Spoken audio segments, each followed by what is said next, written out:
Tim the Blacksmith, welcome here. So today we're going to be playing around with Mokume Gane and trying to make that on the lathe.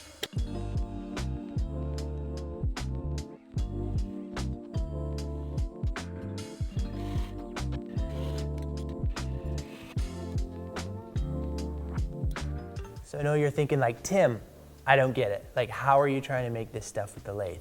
Let me explain. Mokume Gane is made from non-ferrous materials, typically like copper, brass, nickel, silver, those types of things. And it's in flat sections. You put it in your forge, and then you basically heat it up and fuse it together. It's kind of like Damascus steel, but with these non-ferrous materials. So what I want to try today is to take round bar, this is brass, we're going to put the round bar in the lathe and use friction of them. One is spinning, one is stationary, to create the heat to fuse this together. It's going to be just like what we were doing with the friction welding. So I think it could be really cool pattern that you could get from it.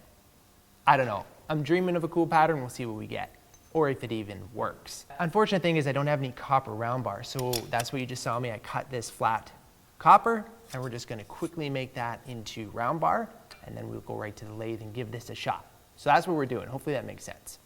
We're over here at the forge. Going to use the gas forge here.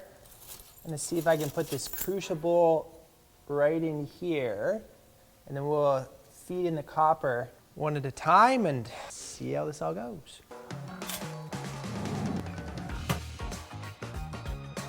I'm gonna put the first piece in here. I'm putting a little bit of borax on that. That'll act as a flux.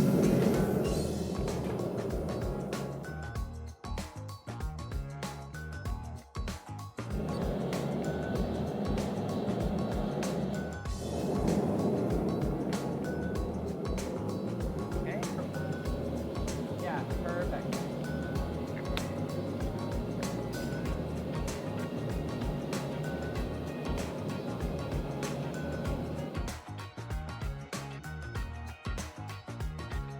That is poured, and we're just gonna let it cool a little bit off, get it out and see how it looks, and then we'll start forging it down.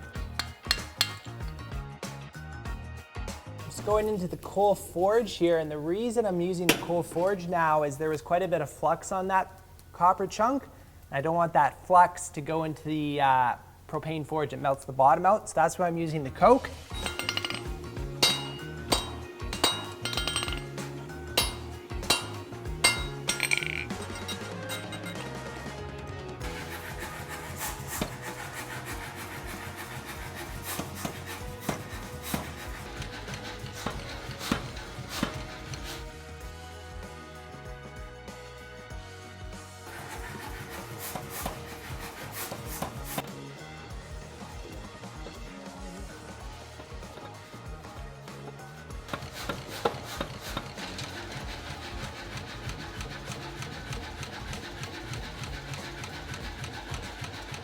Finished up on the power hammer there, really happy with how this has all turned out. So we're just gonna let this cool off, and then we'll pick it up at the lathe.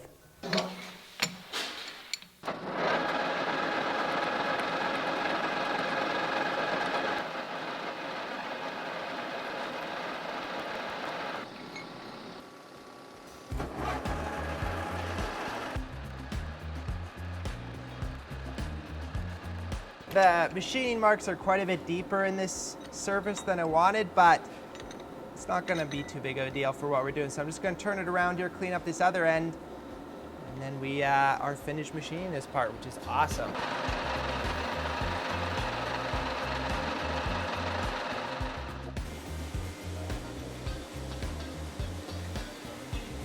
All set up here. Let me quickly show you what we're going to do. This is the brass here.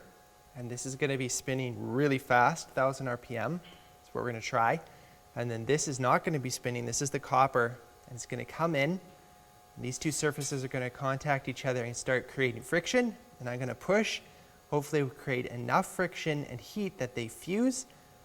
And then I'm going to shut the lathe down super fast while applying pressure, and hopefully that sticks. If you've seen my video where I did the friction welding, I'm trying the same thing here. Now I have no idea if these materials are gonna react well together. I could go on and on and on about what I think is gonna happen, but basically let's just try it out and see how this goes. Oh boy, that's fast. Yikes.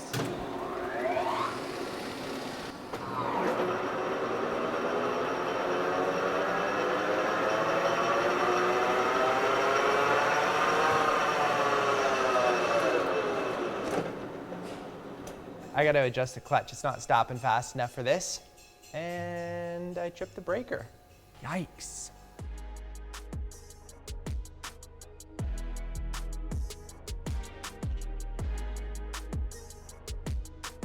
So I was just looking at this thing here and I realized that there's no oil in it. This has a leak. The machine leaks onto this tray and then it drips onto this pail, and I put a hole in the pail so it drips in, and so now all the oil's in that pail. Classic. So we're gonna top that up. That's probably why the clutch isn't working too good. Okay.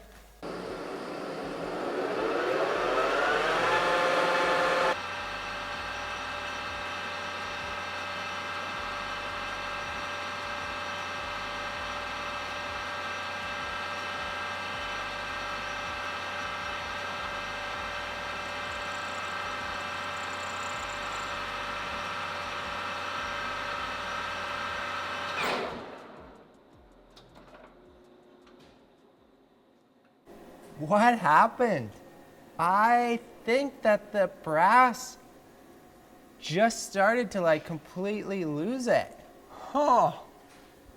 Pull it out and see if it even sticks right here. Nope. Oh man. So we actually might not be 100% out of the game. It wasn't what I was expecting, but this is about 1/8 of an inch worth of brass on the end. It's actually like pretty solid on there too. So I wonder if I would just throw another piece of copper on, if that would stick. That's super interesting. Look at this end here. That end just got mashed. So I have a piece of bronze. I'm gonna try copper and bronze and see what that does.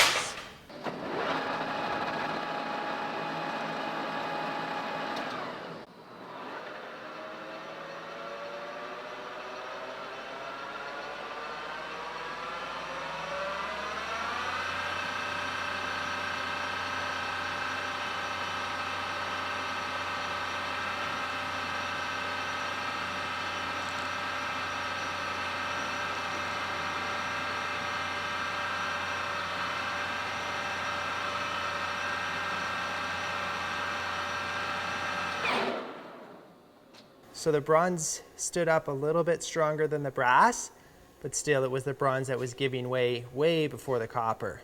Anyways, let's take it out, see what it looks like.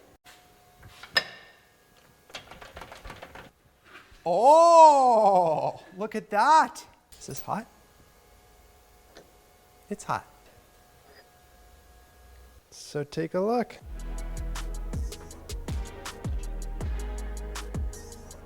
Should we see how strong it is? Like, part of me is not too worried because it's not gonna be super strong even at the best case scenario.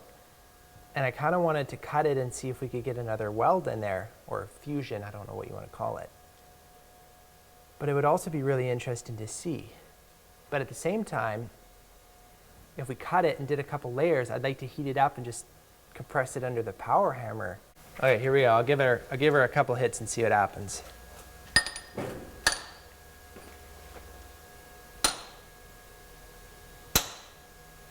Yeah, there, that's the break right there.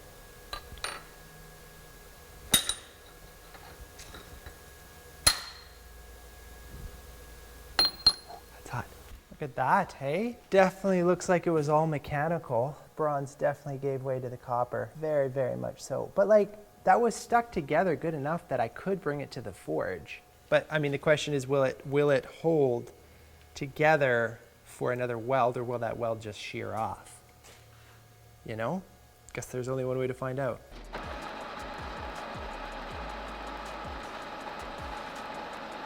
Let's give this another shot here.